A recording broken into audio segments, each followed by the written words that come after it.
وعن ابی ہریرہ رضی اللہ تعالیٰ عنہ قال قال رسول اللہ صلی اللہ علیہ وسلم، ابو ہریرہ رضی اللہ تعالیٰ عنہ فرماتے ہیں کہ رسول کریم علیہ الصلوۃ والسلام نے فرمایا، من جلس مجلسا فقصر فیہ لغته، جو بندہ کسی مجلس میں بیٹھا وہاں پر اس کی بہت سی فضول باتیں زیادہ ہو گئیں. مگر ہماری مجلسوں میں کیا ہوتا ہے، اللہ ماشاء اللہ کوئی غیبت ہوتی ہے کسی نہ کسی. یعنی اب کبھی آپ اندازہ کرنا کہ اگر کوئی مجلس، دوستوں کی کوئی نشست بغیر کسی کی غیبت کے ختم ہو جائے تو آپ یقین جانیں یہ اللہ کا بہت بڑا انعام ہے. یعنی وہ کیا ہے کہ وہ کہتے مخلصی ہے کہ یاروں کی بزم سے غیبت نکال دیں تو فقط خاموشی ملے. یعنی ہماری مجلسیں اللہ تعالیٰ معاف فرمائے غیبت کے بغیر باقی نہیں رہتی. تو بندہ بیٹھ گیا محفل میں، کوئی فضول باتیں جیسے ہو جاتی ہیں، بالخصوص جب لنگوٹیے بیٹھے ہوں تو پھر اور بھی فضول باتیں ہو جاتی ہیں. تو ایسی باتیں اس میں بہت زیادہ ہو گئیں. فقال قبل ان یقوم، یعنی وہ بندہ بیٹھ گیا غیر شعوری طور پہ ایسی باتیں کرتا رہا، پھر اس کو خیال آیا کہ یار میں نے غلط کیا.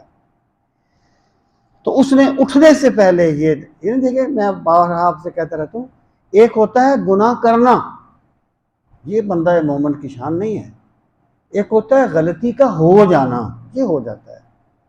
یعنی بندہ اس لیے نا غیبت کرے کہ میں بعد میں توبہ کر لوں گا، اس کا تو کوئی جواز ہی نہیں نا، وہ تو اللہ سے مذاق کر رہا ہے. ہاں ہوگی نادانستہ، نہیں سوچا بندے نے، اب اس کا کوئی تو ہوگا نا. تو یہاں پر یہ چیز مراد ہے. تو اس نے اٹھنے سے پہلے یہ دعا مانگی، سبحانک اللہم و بحمدک، اے اللہ تو پاک ہے، تو ہی لائق حمد ہے. اشہد ان لا الہ الا انت، میں گواہی دیتا ہوں کہ تیرے سوا کوئی مستحق عبادت نہیں ہے. استغفرک، میں تجھ سے بخشش مانگتا ہوں. واتوب الیک، میں تیری بارگاہ میں توبہ کرتا ہوں.